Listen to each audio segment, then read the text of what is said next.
बहुत समय पहले की बात है। एक गांव में स्नेहा और पिंकी नाम की दो लड़कियां अपनी मामी मोना के साथ रहती थी। मोना का भी अपना एक बेटा था। उसका नाम था राहुल। राहुल और उसकी माँ दोनों लड़कियों के साथ बहुत बुरा व्यवहार करते थे और उनसे घर का सारा काम करवाया करते थे। ऐसे ही एक बार की बात है।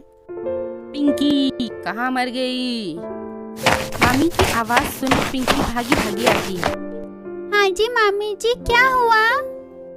मेरे बेटे का गर्मा गर्म पिज्जा खाने का मन है। ये ले पैसे, जाके पिज्जा ला, और हाँ, चीज और पनीर वाला ही लाना।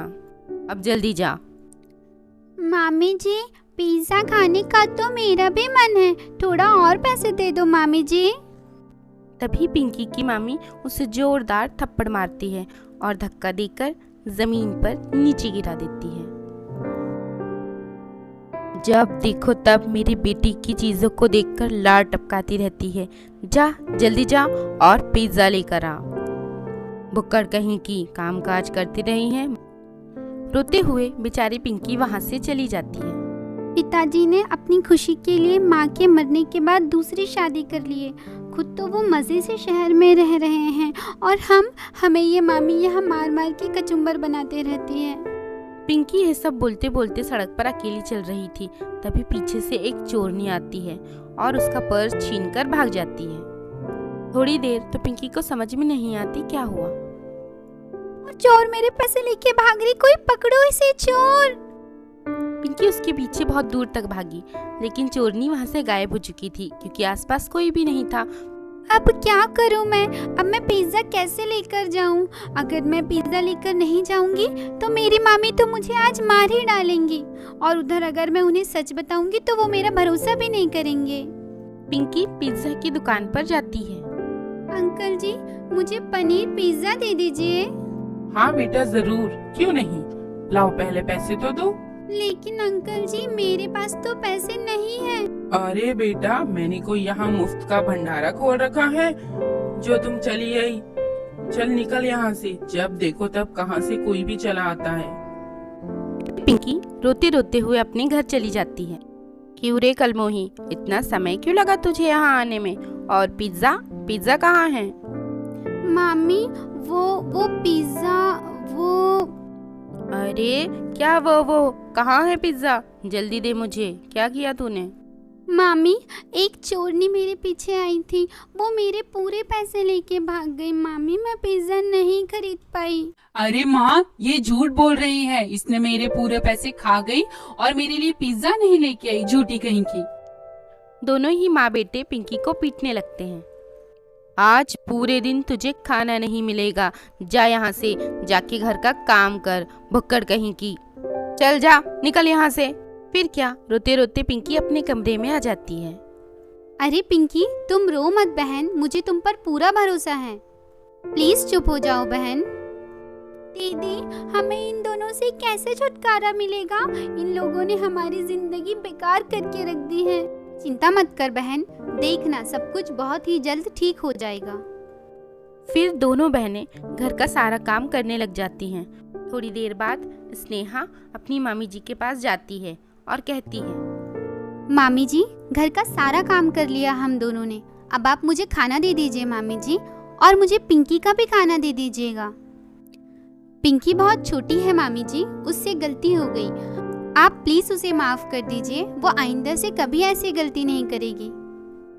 प्लीज आप अब हम दोनों का खाना मुझे दे दीजिए। माँ, इस भुक्कड़ पिंकी को आज बिल्कुल भी खाना मत देना। इस भुक्कड़ ने मेरा पिज्जा खाया है, और अगर आपने इसे खाना दिया तो मैं आज शाम का खाना नहीं खाऊंगा, वरना देख लेना आपकी मैं खाऊंगा या नहीं। अरे मेरे राजा बेटा, गुस्सा नहीं करते, तू चिंता मत कर। इस भुक्कड़ पिंकी को तो मैं बिल्कुल खाना नहीं दूंगी। ले यहाँ से थोड़ा सा चावल और लेके जा, वरना कल से तेरा भी खाना बंद हो जाएगा। उसके लिए खाना नहीं है। स्नेहा थोड़े से चावल लेके पिंकी के पास जाती है। ये लो पिंकी, ये तुम्हारे लिए बचाया है, मैंने तो खाना खा लिया। और हाँ, मामी को मत बताना कि मैंने थोड़े से चावल तुम्हें दे दिए थे। तुम अच्छी बहन हो ना मेरी, लो खाओ। बोल रही है दीदी, आपने कुछ भी नहीं खाया है, मुझे बिल्कुल भी भूख नहीं है, ये खाना आप ही खा लो। मुझे पता है ये खाना मेरे लिए नहीं है। अच्छा ठीक है, एक काम करते हैं, हम दोनों इसे आधा आधा खा लेते हैं। दोनों बहनें आधा आधा खाना खा लेती हैं और दोनों सो जाती हैं। फिर अगले दिन उनके उठने के बाद, सुनो तुम दोनों मनहूस, ये लो पैसे और बाजार जाओ, बाजार जाकर फल और सब्जियां लाओ। और हाँ, आज तुम दोनों बिना चप्पल के जाओगे, यही तुम दोनों की सजा है। और हाँ, काम चोरों, जल्दी वापस आना। लेकिन मामी, बाहर तो इतनी तेज धूप है, हम दोनों नंगे पैर कैसे चलेंगे मामी? एक बार मैंने बोल दिया जाओ तो जाओ, मुझे फालतू की बहस नहीं चाहिए। और हाँ, जाओ, जाकर बाजार से सब्जियां लेकर आओ, वरना तुम दोनों को यहीं प्रेस से जला दूंगी। रोते रोते दोनों बहनें वहां से चली जाती हैं। फिर पिंकी कहती है, दीदी मेरे पैर बहुत जल रहे हैं, मुझसे अब नहीं चला जा रहा है दीदी, मैं क्या? तुम एक काम करो बहन, यहाँ छाँव में बैठ जाओ, सब्जियाँ और फल मैं ले आती हूँ। तभी उन दोनों को एक बूढ़ी औरत दिखाई देती है। अरे बेटा, मुझे गर्मी के वजह से बहुत चक्कर आ रहे हैं, क्या तुम ये सामान मेरे घर तक छुड़वा सकती हो?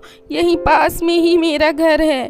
ठीक है दादी, आप हमारे साथ चलिए, हम दोनों बहनें आपको घर तक छोड़ देते हैं। दोनों बहनें बूढ़ी औरत का सामान लेकर उनके घर उनके साथ चली जाती हैं और उस दादी को उनके घर तक छोड़ देती हैं। फिर दादी कहती हैं, शुक्रिया बेटा, तुम दोनों बहनें बहुत अच्छी हो, लेकिन तुम दोनों बहनें इतनी गर्मी में नंगे पांव क्यों घूम रही हो? ये सुनकर पिंकी जोर जोर से रोने लगती है।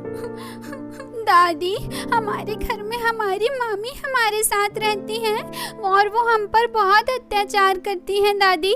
आज भी उन्होंने हमें नंगे पैर धूप में भेज दिया और हमें सब्जी और फल लाने के लिए कहा दादी। मत रो बेटी, तुम्हारी मामी तो बहुत दुष्ट औरत है, ऊपर वाला ऐसी मामी किसी को ना दे। लेकिन अब मैं तुम्हारी मदद करूंगी, तुम चिंता मत करो बेटी। आओ, तुम दोनों मेरे साथ आओ। देखते ही देखते वह तीनों एक जंगल में पहुंच जाते हैं और वहां वह बुढ़िया एक सोनपरी में बदल जाती है। पिंकी और स्नेहा, तुम दोनों बहुत अच्छी लड़कियां हो, मैं सोनपरी हूँ और यहाँ पर तुम दोनों की मदद करने आई हूँ। तुम दोनों मेरे लिए बहुत अच्छी बेटियां बनोगी। आओ मेरी बेटियों। बेटा, ये देखो, ये सोने और चांदी के खिलौनों की नदी है। हे सोने और चांदी के खिलौनों की नदी, इन दोनों बहनों की मदद करो। तभी सोने और चांदी की जादुई नदी से कुछ खिलौने निकलकर बाहर आते हैं। बेटा, ये लो, तुम दोनों ये सोने और चांदी के खिलौने रख लो। ये दोनों खिलौने तुम्हारी हर मुसीबत में तुम्हारी मदद करेंगे। वे दोनों बहनें फिर अपने घर चली जाती हैं। जब भी उनकी मामी उन्हें मारती, वह दोनों जोर जोर से हंसने लग जाती थी। उनकी मार का उन दोनों बहनों पर कोई असर नहीं होता था और अब वो दोनों उनकी मामी जी से खाना भी नहीं मांगा करती थी।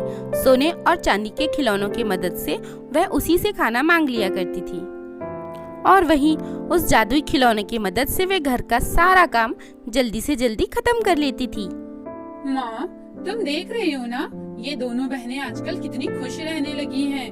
आजकल आपसे डरती भी नहीं और आपसे खाना भी नहीं मांगती और घर का काम भी बहुत जल्दी कर लेती हैं। हम दोनों इन्हें कितना मारते हैं माँ, उसके बाद भी ये दोनों सिर्फ हंसते ही रहती हैं। आखिर ऐसा क्या हो गया माँ, कुछ तो पता लगाओ, कोई तो राज जरूर है। हाँ बेटा, तुम सही कह रहे हो, कोई तो गड़बड़ है। चल, हम दोनों इन दोनों पर नजर रखते हैं। दोनों माँ बेटे छुप छुप कर इन दोनों बहनों पर नजर रखने लगते हैं। एक दिन जादुई सोने के और चांदी के खिलौनों को वो जादू करते देख लेते हैं। अरे माँ, इन दोनों के पास तो सोने और चांदी के खिलौने हैं। माँ, मुझे भी वो खिलौने चाहिए, मुझे भी उनसे खेलना है, अभी के अभी। फिर वह दोनों माँ बेटे उन दोनों बहनों के कमरे में जाते हैं और उन दोनों से जादुई खिलौने ले लेते हैं। फिर जैसे ही वो उन खिलौनों को अपने हाथ में लेते हैं, उन्हें जोरदार करंट लगने लगता है और फिर वो दोनों चिल्लाने लग जाते हैं। अरे अरे बचाओ, मर गई मैं, बचाओ बचाओ, ये क्या हो रहा है, बचाओ। अरे माँ, ये खिलौने तो करंट मारते हैं माँ, कुछ करो माँ, इन खिलौनों को मुझसे दूर करो। अरे बच्चों, ये खिलौने तो करंट मार रहे हैं, हमें इनसे बचाओ। हे सोने चांदी के खिलौनों, हमारी मामी और भाई को मत मारो, इन्हें छोड़ दो। स्नेहा के इतना कहते ही जादुई खिलौने निकलकर बाहर आ जाते हैं। हमें माफ कर दो बेटा, हम आज के बाद तुम लोगों से अच्छा व्यवहार करेंगे। उसके बाद दोनों माँ बेटे स्नेहा और पिंकी के साथ अच्छा व्यवहार करने लग जाते हैं और सभी मिलजुल कर अच्छे से खुशी खुशी रहने लग जाते हैं। तो दोस्तों बताइए आपको हमारी स्टोरी कैसी लगी? अच्छी लगी हो तो लाइक एंड सब्सक्राइब कीजिए प्लीज़।